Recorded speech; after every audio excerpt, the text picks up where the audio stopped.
Chaque jour, Charles et Carole vous présentent la leçon de l'école du sabbat.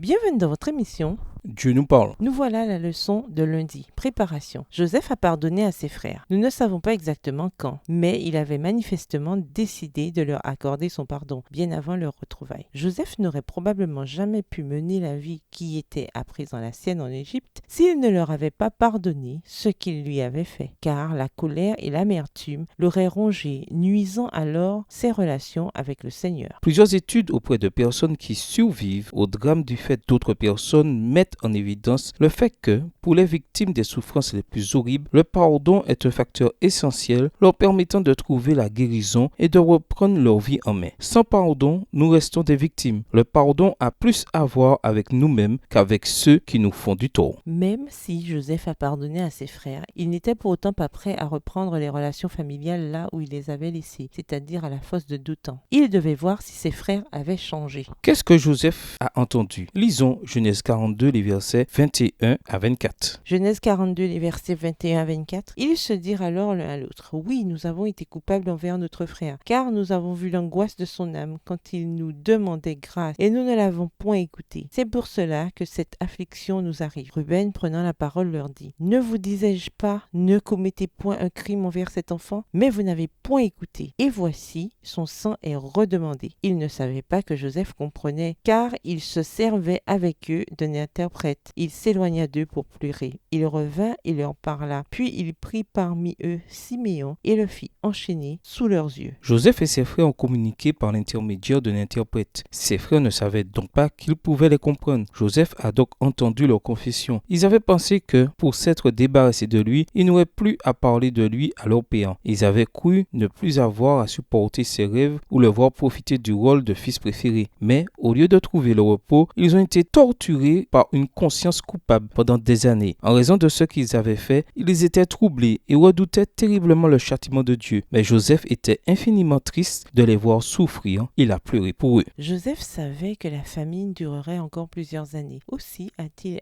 insisté pour que ses frères amènent Benjamin avec eux la prochaine fois qu'ils viendraient acheter des céréales. Voir Genèse 42, le verset 20. Il a aussi décidé de garder Siméon en otage. Voir Genèse 42, le verset 24. Après avoir appris que Benjamin était toujours vivant, pour voir si ses frères étaient toujours aussi jaloux, il a organisé une fête au cours de laquelle il a accordé un traitement de faveur à Benjamin. Voir Genèse 43, verset 34. Ils n'ont montré aucun signe de jalousie, mais Joseph savait à quel point il pouvait être rusé. Après tout, ils avaient trompé toute une ville. Voir Genèse 34, verset 13. Et ils supposaient certainement qu'ils avaient dû mentir à leur propre père sur son sort. Voir Genèse 37, verset 31 à 34. Il a donc décidé de les mettre encore à l'épreuve. Voir Genèse 44. Lisons Genèse 45, les versets 1 à 15. Que nous apprend ce passage sur ce que Joseph ressentait pour ses frères et sur le pardon qu'il leur avait accordé? Quel enseignement devrions-nous tirer de cette histoire? Genèse 45, versets 1 à 15. Joseph ne pouvait plus se contenir devant tous ceux qui l'entouraient. Il s'écria: Faites sortir tout le monde. Et il ne resta personne avec Joseph quand il se fit connaître à ses frères. Il éleva la voix en pleurant. Les Égyptiens l'entendirent et la maison de Pharaon l'entendit. Joseph dit à ses frères: Je suis Joseph. Mon père vit-il encore? Mais ses frères ne purent lui répondre, car ils étaient troublés en sa présence. Joseph dit à ses frères: Approchez-vous de moi. Et ils s'approchèrent. Il dit: Je suis Joseph, votre frère, que vous avez vendu pour être mené en Égypte. Maintenant, ne vous affligez pas et ne soyez pas fâchés de m'avoir vendu pour être conduit ici, car c'est pour vous sauver la vie que Dieu m'a envoyé devant vous. Verset 6. Voilà 2 ans que la famine est dans le pays, et pendant 5 années encore, il n'y aura ni labour ni moisson.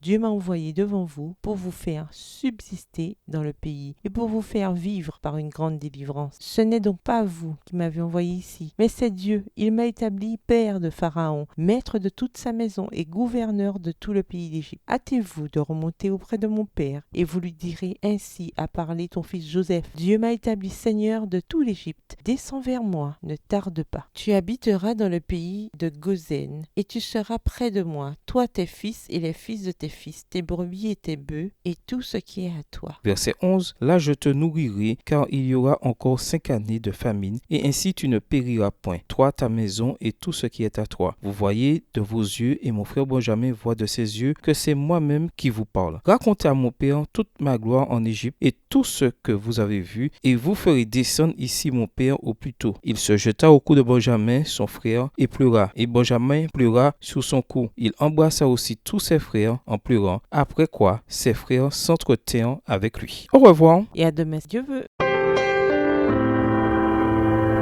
Dieu nous parle. Chaque jour, Charles et Carole vous présentent la leçon de l'école du sabbat.